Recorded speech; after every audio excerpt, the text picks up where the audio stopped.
So joining me this week is another former player and captain. It is Paddy Miller. Hi, Paddy. All right?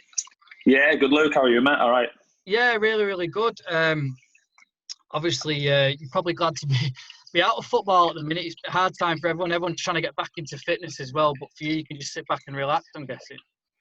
Yeah, it is. I suppose it is difficult for the lads. Obviously, I'm still mates with a lot of the lads that are still playing, Brownie, Harry, and all the other lads that I played with, and it's a bit difficult for them. They're having to have a program of fitness, but they don't know when they're going to go back. So, from a motivational point of view, it is quite hard for them. But it's just the way the non-league is now. Lads have to be fit anyway, so usually they're all ticking over through the summer. I saw a picture of you from the pre-season at Tagcast, and I could tell by the look in your eyes, and you're like, I'm retiring after this.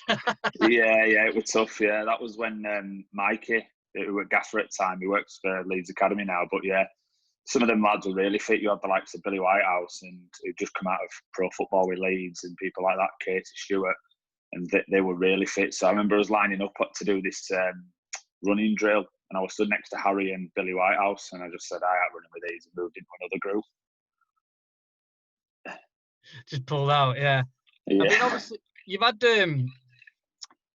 a good career, haven't you? You spent time at like Bradford and Farsley, and obviously at Hyde, and you've had Scarborough as well. It's still been a decent career for you, hasn't it?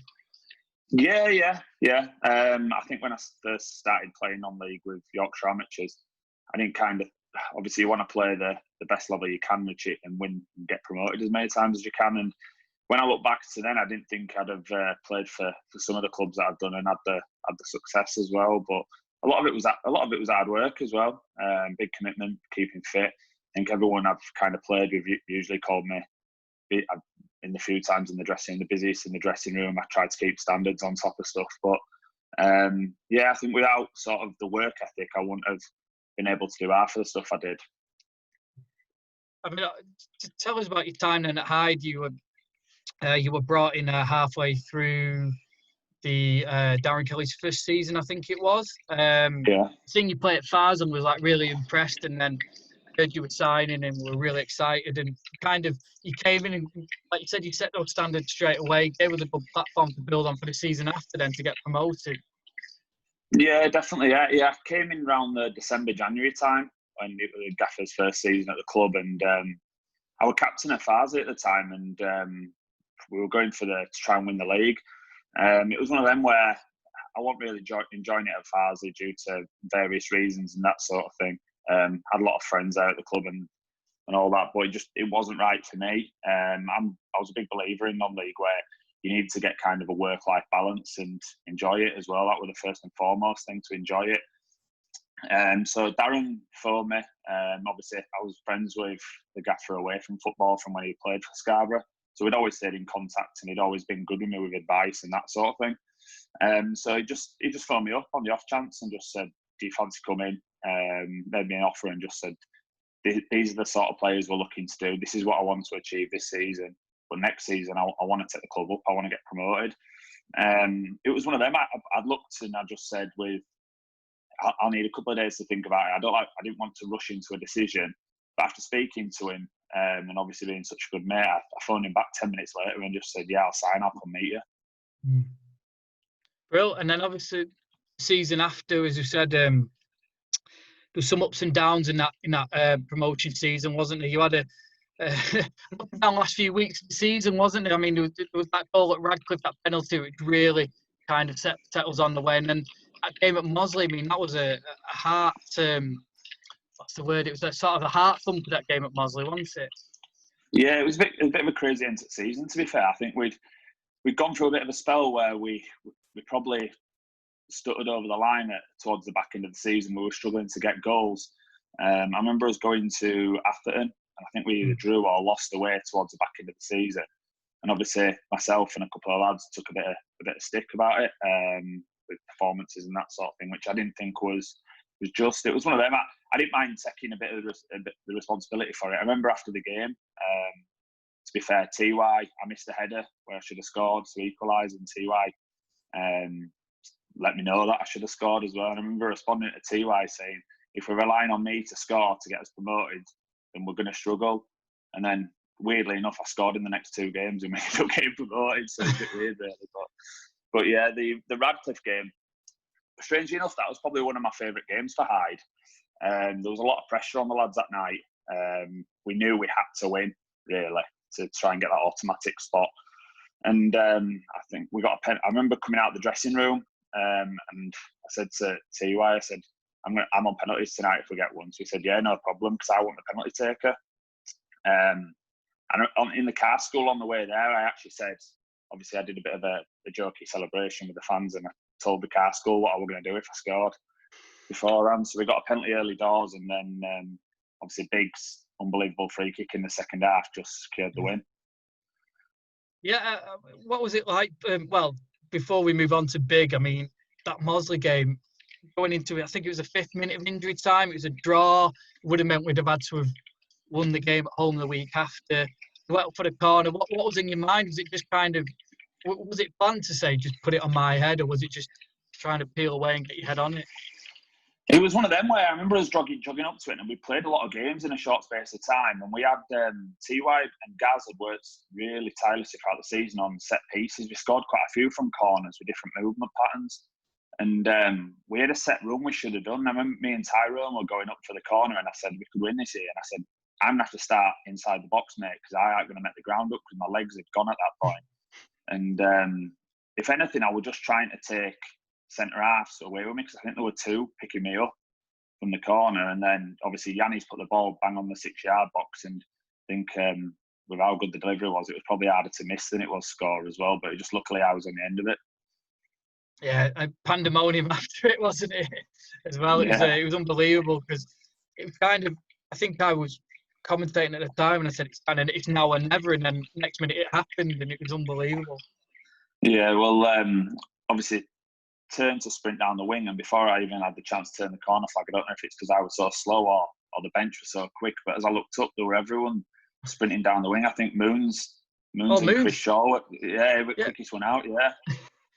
I'll keep watching it back. Moons is he's out the box quick there, isn't he? yeah. I think he anticipated it before. I think it'd be a false start, wouldn't it, if he was getting recorded?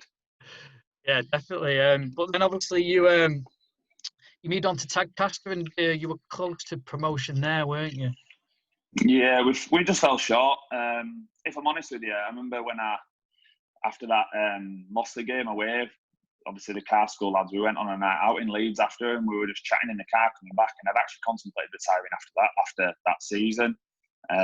But again, I was good friends with Mikey and Si, who were at management team at Tad, with it being 10-15 minutes from my house. They just told me if there's a spot for me there if I wanted to go, and I really enjoyed it. I had tore my calf pre-season towards the last pre-season game, and then we just missed out on the playoffs by a couple of points. But again, it was just inconsistencies for us. We'd go on a spell of 5 or 6 winning games, and we'd lose a couple, and in the end it cost us. Just tell us then, going back to Big, just tell us what it was like playing with him. Like, say, unbelievable technique, and we've seen we just saw the way he put the ball out there, but he seemed to improve in that second season, scoring goals as well, and like you said, that free kick just kind of capped it off, really. Yeah, Big was a big player for us, especially in that 10 role. I thought he was really effective. I think Big was one of those people where holding midfielders at that level, especially at home on the 4G pitch, he was unbelievable. He's the one person you wouldn't want going at you 1v1 because his feet were absolutely frightening. But yeah, he just added that extra experience he added to his game, obviously with the goals and assists and things like that. He was a massive player for us. That Radcliffe game, that Radcliffe game with his free kick, that wasn't just luck. Big, every single training session used to go out 20 minutes before practicing free kicks before training. I remember it was quite far out, his free kick at Radcliffe. He's probably looking at 30, 35 yards. And I remember him saying he can deliver it, because I was stood over the ball with him. And I said, just hit it. And he said, it's a bit far out. And I said, just do that knuckleball that you do before training. I said, no one's going to have a go at you if it goes wide or over, mate. And then it nestled in bottom corner. And so, yeah, it took a lot of weight off our shoulders, a Big scoring. But it wasn't just Big that season. If you look at a lot of the academy lads, we had loads of them coming in at the time, training with us and playing. You had like Lewis Hall, Haydock brothers. There were quite a few. Paddy Lane as well. Yeah, he wasn't there that season. That was the year after.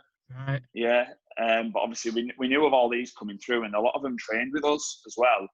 And I remember when we played Witton in the Cup away, there were a few of us rested in that game, and it was a mix of lads who needed minutes and some of the academy players. And we beat Witton in the Cup, and there were me and Yanni on the bench.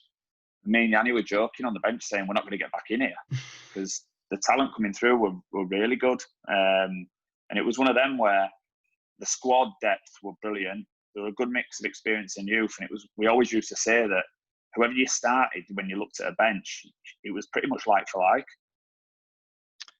And then obviously Dave McGurk's in charge now. He was your assistant at the time.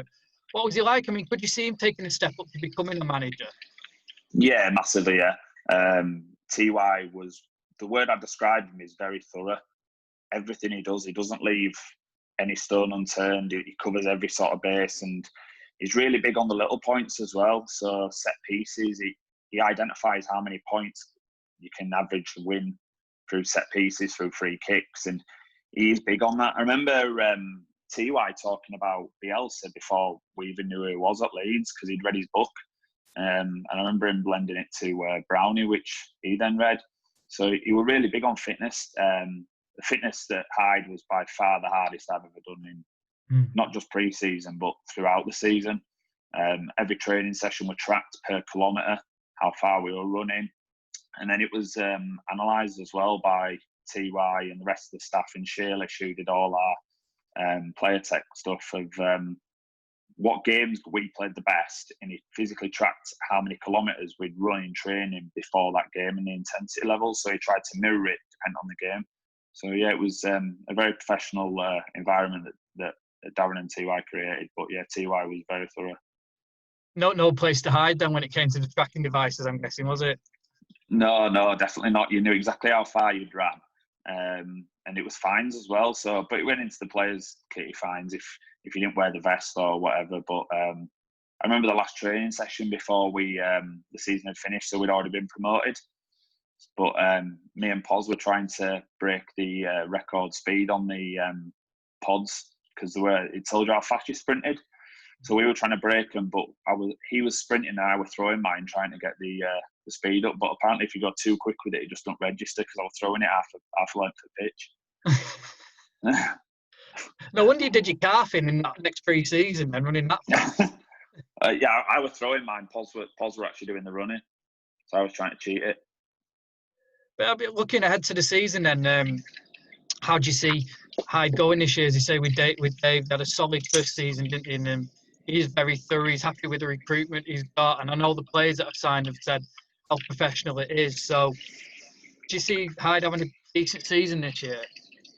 Yeah, definitely. Yeah, especially with the players he's recruited, and obviously the players that he's kept as well.